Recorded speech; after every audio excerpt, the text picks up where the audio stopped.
IAS institute నిర్వహిస్తున్న all India scholarship exam pass అవ్వండి. 2 years ఫీజులో 50% మాత్రమే పే చేయండి. ప్రపంచంలో ఎక్కువగా అక్రమ రవాణా జరుగుతున్న జీవుల్లో అలుగు ఒకటి. వీటిని కాపాడేందుకు అటవీశాఖ అధికారులు అన్ని రకాల చర్యలు తీసుకుంటున్నారు. కానీ తెలంగాణ, ఏపీలోని అటవీ ప్రాంతాల్లో వీటి కోసం వేట జరుగుతూనే ఉంది. అసలు అలుగంటే ఏంటి? దానికి అంత డిమాండ్ ఎందుకు? అలుగు ఒళ్లంతా పులుసులు, మందపాటి తోకగల క్షీరద జాతి జంతువు. పగలంతా చెట్ల తొర్రలు, నేల బొరియల్లో దాక్కుని రాత్రివేళ బయట సంచరించే నిశాచర జీవులివే. ఒంటరిగా జీవించడానికే ఇష్టపడే అలుగులు చీమలు, చెదపురుగుల్ని ఆహారంగా తీసుకుంటూ ఉంటాయి. పొడవాటి సన్నని నాలుకతో వాటిని జుర్రుకుని తింటాయి. శత్రువు కనిపిస్తే బంతి మాదిరిగా చుట్టుకుపోయి ముప్పు నుంచి తప్పించుకునే నైపుణ్యం గల అరుదైన జీవి ఇది. అడవికి రాజు సింహం. అది ఎంతటి బలమైన జీవినైనా వేటాడు తినేస్తుంది.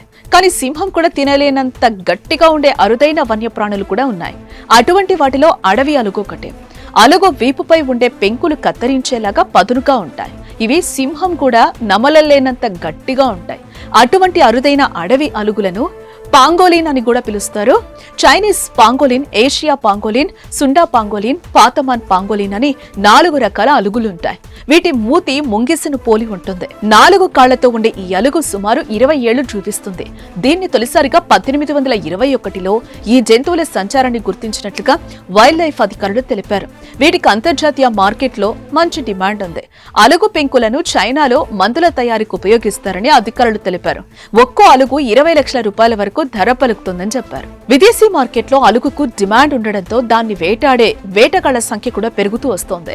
దానివల్ల అలుగుల సంఖ్య తగ్గుతూ రావడంతో అరుదైన జాతి అంతరించిపోతోంది.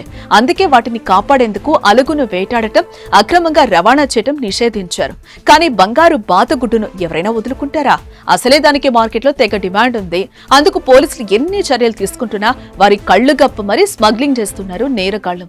తాజాగా నాగర్ కర్నూలు జిల్లాలో అలుగును వేటాడిన 11 మంది నిందితులను న్యాయస్థానంలో హాజరుపరిచారు పోలీసులు. మోస్ట్ ట్రాఫిక్డ్ మ్యామల్ అంటే జంతువుల యొక్క స్మగ్లింగ్ లో అలుగు అయినంత స్మగ్లింగ్ ఈ మొత్తం ప్రపంచంలో ఏ యానిమల్ అవ్వట్లే. మేజర్లీ వాటి స్కేల్స్ కోసం దాని రిలేటెడ్ సమ్ సూపర్స్టిషన్ బిలీఫ్స్ ఉన్నాయి. సో దాని రిలేటెడ్ జనరలీ ఈ అలుగు అనేది రిపీటెడ్లీ స్మగ్లింగ్ అవడం అనేది జరుగుతుంటది. ఇప్పుడు మన దగ్గరకు వస్తే అమరాబాద్ పులిల అభయారణ్యం దగ్గరికి మనకి బేసికలీ విశ్వసనీయ సమాచారం బట్టి నవంబర్ 10 రోజు ఓ 2 పార్టీస్ అమ్మేవాళ్ళు కొనేవారు హాజీపూర్ ప్రాంతంలో ఇట్లా ట్రేడ్ కండక్ట్ చేస్తున్నారనే విషయం మాకు తెలిసింది. అది తెలిసిన వెంబటనే మేము బేసికలీ ఒక 8 మందితో టీం ని అక్కడ ఏర్పాటు చేసి ఈ ట్రేడ్ అయ్యే ప్రాంతంకి మేము కూడా వెళ్ళడం జరిగింది. ఆ ప్రాంతంలో మేము అబ్జర్వ్ చేసింది ఏంటంటే కొనేవారు అంటే అక్కడికి సుమారు పొద్దున 11 సమయానికి ఈ ట్రేడ్ చేసేవాళ్ళు అమ్మేవాళ్ళు ఇద్దరు వచ్చినప్పుడు వాళ్ళని అక్కడ రెడ్ హ్యాండెడ్ గా పట్టుకోవడం జరిగింది.